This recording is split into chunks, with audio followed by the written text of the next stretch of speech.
All right, welcome to an all-new Blitz. I'm Brian Carter, and for the first time ever, we're actually on site at Union County High School with head softball coach for the Lady Panthers, Jessica Stewart. Jessica, I've had you on the show many times, but glad to finally have you in person on the show. Thank you for joining us. Thank you for coming.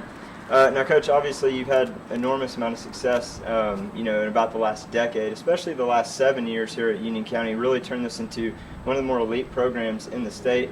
In that time, you've had a pair of Elite Eight trips to the Elite Eight, also a state runner-up finish just a few short years ago. Kind of talk about what it would mean, though. You made state 4 years in a row. What would it mean to you personally, and as for this program? What would be the significance to make state 5 years in a row? Well, that's their goal every year, is to make it to Columbus, and that, of course, that's my goal as well. And we're gonna try again. We haven't made it to Columbus since 2010, but we're gonna give it a try. Now, it never ceases to amaze me, though, with this program that you've had.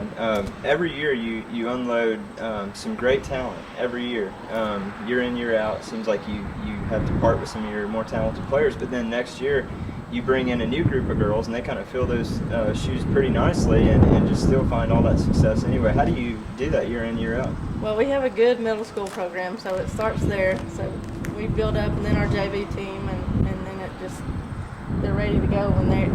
By the time they're juniors and seniors, they're ready to play varsity level.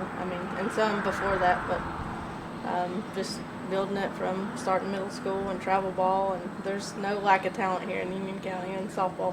Yeah, and so far this year you're off to a quick 3-1 start, which is nothing new for your team. But I've noticed that you've been forced to come from behind already on a pair of those games, and it makes for some good dramatic moments early on and maybe sets the tone for the season. But what do you feel like you've seen out of these girls that's impressed you so far, and where do you still see needs improvement? I think definitely what has impressed me the most is their work ethic at practice.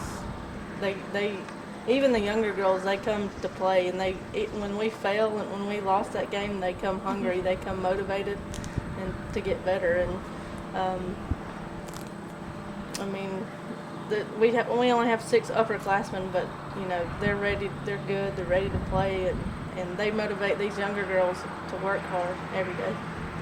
Now, last year, 2012 was the first year since the GHSA did the realignment, and obviously you guys stayed in 8AA anyway, but I'm sure it wasn't hard to part ways with Buford in the mix there at all. But what adjustments, if any at all, did you have to make last year in the first year in the new 8AA? Well, losing Fannin and Dawson was good for us because they're really good programs, really good teams, and some of the other teams, the region right now, I think we should have a shot at going to the region championship again. And looking objectively at your girls now, and I know, again, it's early on, and you've had so much success over the years, but if you look at this group right now, is this a group that you feel is capable of making a deep postseason run as you did just a few years ago in 2010? They're definitely capable of it. Like I said, we're young, so we'll see. We only have 2 seniors, but they're both starters. I think we could if everything goes our way.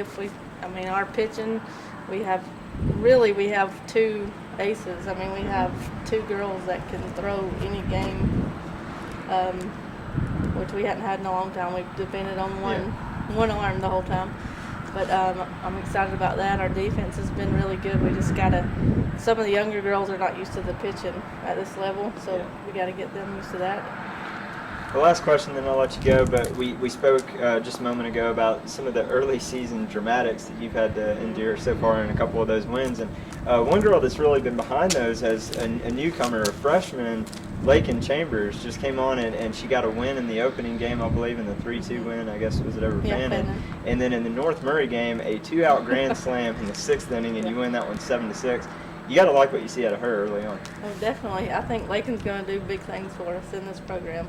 As for on the mound and hitting, a lot of times pitchers are not the best hitters, but she's kind of a double threat right there. She's going to be a good one. Look for big things out of her. Well, Jessica, thank you so much for being on Blitz. It's glad to finally have you on in person, and congrats on so much success you've had over the years. And we look forward to seeing you get back to state for the 5th straight time this year. Thank you. Now, don't go anywhere. When we come back, we're going to have a pair of the Lady Panthers here on Blitz.